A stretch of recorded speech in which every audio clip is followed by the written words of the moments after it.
السلام علیکم ورحمۃ اللہ وبرکاتہ۔ دوستوں، میں ہوں سفیان علی فاروقی اور اپنے چینل سے آپ سب سے مخاطب ہوں۔ دوستوں، آمدن سے زائد اثاثوں والا جو معاملہ ہے یہ بڑی دیر سے چلتا آ رہا ہے، اور ہر دور میں اس کا جو چیک اینڈ بیلنس ہے وہ عدلیہ اور وقت کے جو حکمران ہوتے ہیں وہ کرتے رہتے ہیں،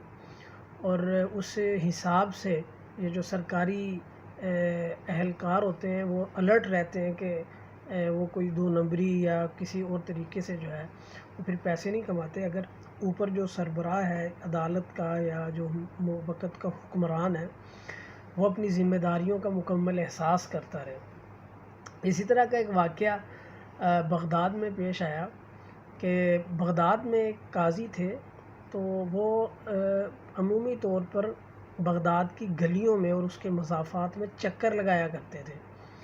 تو وہ ایسے ہی بغداد کی مضافاتی گلیوں سے گزر رہے تھے کہ انہیں وہاں محسوس ہوا کہ ایک گھر کے باہر کچھ مچھلی کے ٹکڑے پڑے ہیں، یعنی مچھلی کی ہڈیاں پڑی ہیں، اور وہ کھانے کے بعد جو باقیات ہیں وہ مچھلی کی پڑی ہوئی ہیں۔ انہوں نے وہ جا کے دیکھا تو انہیں ایسا محسوس ہوا کہ یہ جو مچھلی ہے یہ خاصی مہنگی ہے، اور جس محلے میں یہ بیٹھ کے کھائی گئی ہے اس محلے میں کوئی بھی بندہ ایسا نہیں ہے کہ جو اسے افورڈ کر سکے، خاص کر کے وہ گھر جس گھر کے باہر یہ موجود تھا۔ تو انہوں نے اس شہر کا جو کوتوال ہے اس کے ذمہ لگایا کہ اس کی تحقیق کر کے تو مجھے رپورٹ دو۔ ناظرین، وہ تحقیق کرنے لگ پڑا اور اس نے جو ہے وہ محلے میں جا کے پتہ شتہ کروایا جس بھی طریقے سے، تو اسے پتہ چلا کہ جس گھر کے باہر یہ مچھلی کی ہڈیاں پڑی ہوئی ہیں یہاں ایک 4 خوبرو نوجوان رہتے ہیں، اور وہ ایسے رہتے ہیں کہ وہ دن کو آ جاتے ہیں اور رات کو اپنے گھروں کو چلے جاتے ہیں، اور انہوں نے یہاں گھر میں ایک ملازم جو ہے وہ رکھا ہوا ہے۔ مزید تفتیش کرنے پہ پتہ چلا کہ وہ سارا دن گھر کے اندر رہتے ہیں اور آرڈر پہ چیزیں منگواتے ہیں، خادم کو کہتے ہیں، پیسے دیتے ہیں، اور وہ سارا دن ادھر غلغپاڑا کرتے ہیں، کھیلتے ہیں اور چلے جاتے ہیں، اور کچھ ماہ سے یہ معمول جو ہے وہ جاری ہے۔ یہ بات قاضی کو بتائی گئی تو قاضی نے کہا کہ ان لڑکوں کا پتہ لگاؤ، وہ لڑکے کون ہیں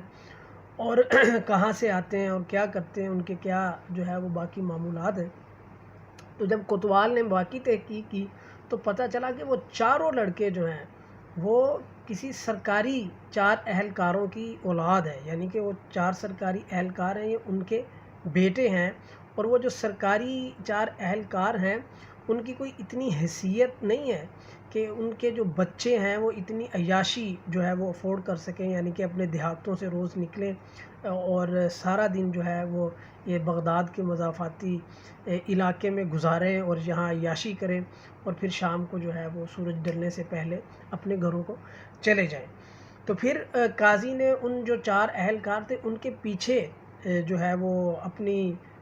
جو فورسز تھی وہ لگائیں کہ پتہ کرو انٹیلیجنس کے بندوں کو کہ وہ کیا کرتے ہیں۔ تو ناظرین، وہ چاروں جو شخص تھے وہ رشوت لیتے رنگے ہاتھوں پکڑے گئے، اور یوں جو ہے وہ انہیں گرفتار کیا گیا اور انہیں سزا دی گئی اور ان کی منادی کرائی گئی، تاکہ پورے جو جتنے بھی بغداد کے سرکاری اہلکار ہیں انہیں جو ہے وہ اندازہ ہو کہ اگر وہ بھی کوئی اس طرح کا کام کریں گے تو انہیں اس چیز کی سزا دی جائے گی۔ تو دوستو، اگر ہمارے ہاں بھی کوئی چیک اینڈ بیلنس کا ایسا نظام ہو کہ جو ہے وہ ہمارا جو حکمران ہے وہ باقاعدہ ٹیمیں تشکیل دیں یا وہ خود چیک کریں، اور ہمارے جو معزز جج صاحبان ہیں وہ بھی ان چیزوں پہ مکمل نظر رکھیں، اور یہ جو معاملہ ہوتا ہے آمدن سے زائد اثاثوں والا، ناظرین یہ کوئی چھوٹا معاملہ نہیں ہوتا، یہ قوم کو لوٹ کر یا قوم کے لوگوں سے رشوت لے کے یا کسی ناجائز طریقے سے ہی رقم بنائی جاتی ہے، تو تبھی آمدن سے زائد انسان اثاثے رکھ سکتا ہے، ورنہ تو آمدن سے زائد اثاثے رکھنے کی کوئی ایسی معقول وجہ نہیں ہوتی۔ پاکستان میں بھی آمدن سے زائد اثاثہ جات پہ بے شمار چیزیں چل رہی ہیں، کیسز ہو رہے ہیں، لیکن وہ بے نتیجہ ہو رہے ہیں، اور اگر ہم یہ چاہتے ہیں کہ پاکستان کی اکانومی ٹھیک ہو اور جو پاکستان کی معیشت کو لوٹا جا رہا ہے اور جو چور بازاری مچائی گئی ہے وہ رکے، تو اس کے لیے ضروری ہے کہ جو اس میں انوالو ہیں انہیں باقاعدہ طور پر علی اعلان سزا دینی چاہیے.